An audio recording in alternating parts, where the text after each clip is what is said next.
And hello again, and now we're coming to the knot that everybody's been crying about, the bowline. When are we going to get it to bowline? When are we get it to bowline? Well, there it is. Bowline, bowline, bowline, keep them dogs a-rolling, rawhide, or keep those boats a-rolling. So, the bowline is a knotted loop.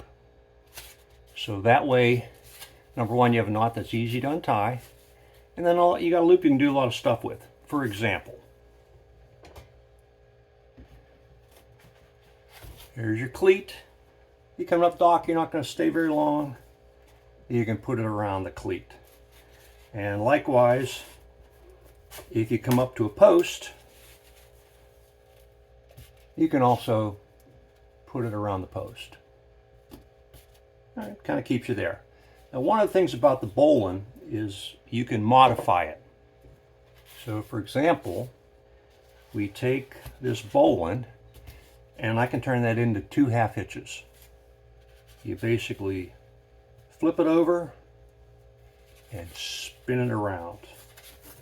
So you see that right there? You see how those 2 half hitches? So if you're in a situation where you're coming up to a cleat and you just want to be a little snugger, then you can put that cow hitch on her and do that. There are some people that come up to the cleat and they'll do that and pull it snug.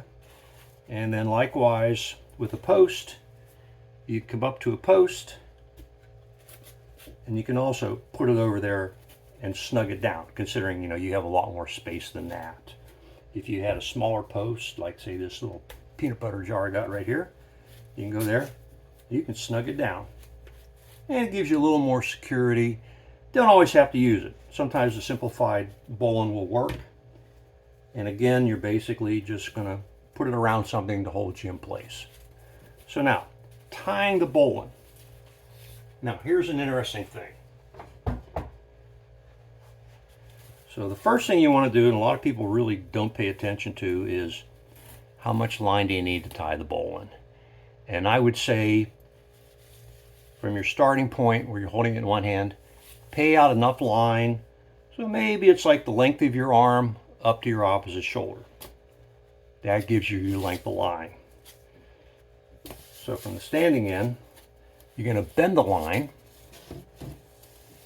and then you're going to do what's called an upward turn.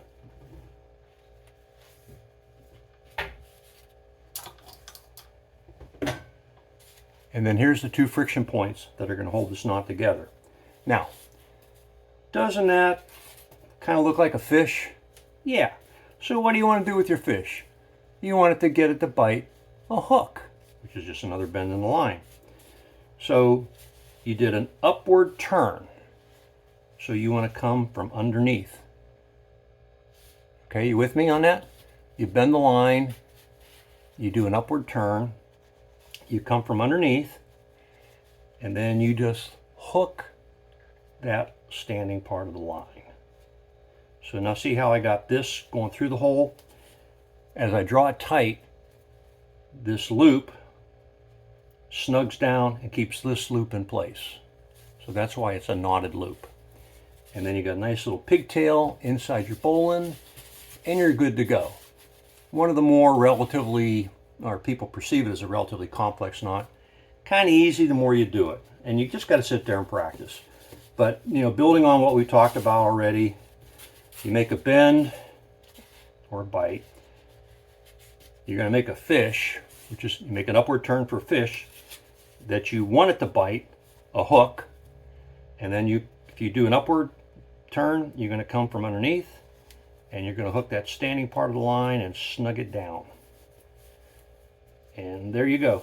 There's your bowline. Good to go. Any questions? It's easy to untie, yet when you need it in a pinch, it's always ready. You can tie this up, tie the other end to a cleat so you have it ready, and you're good to go. So, make your bend, upward turn, make a hook, come from underneath because you made an upward turn, go around that line, and come back down. Draw it tight. You got a little pigtail right there. You're good to go. Have fun boating.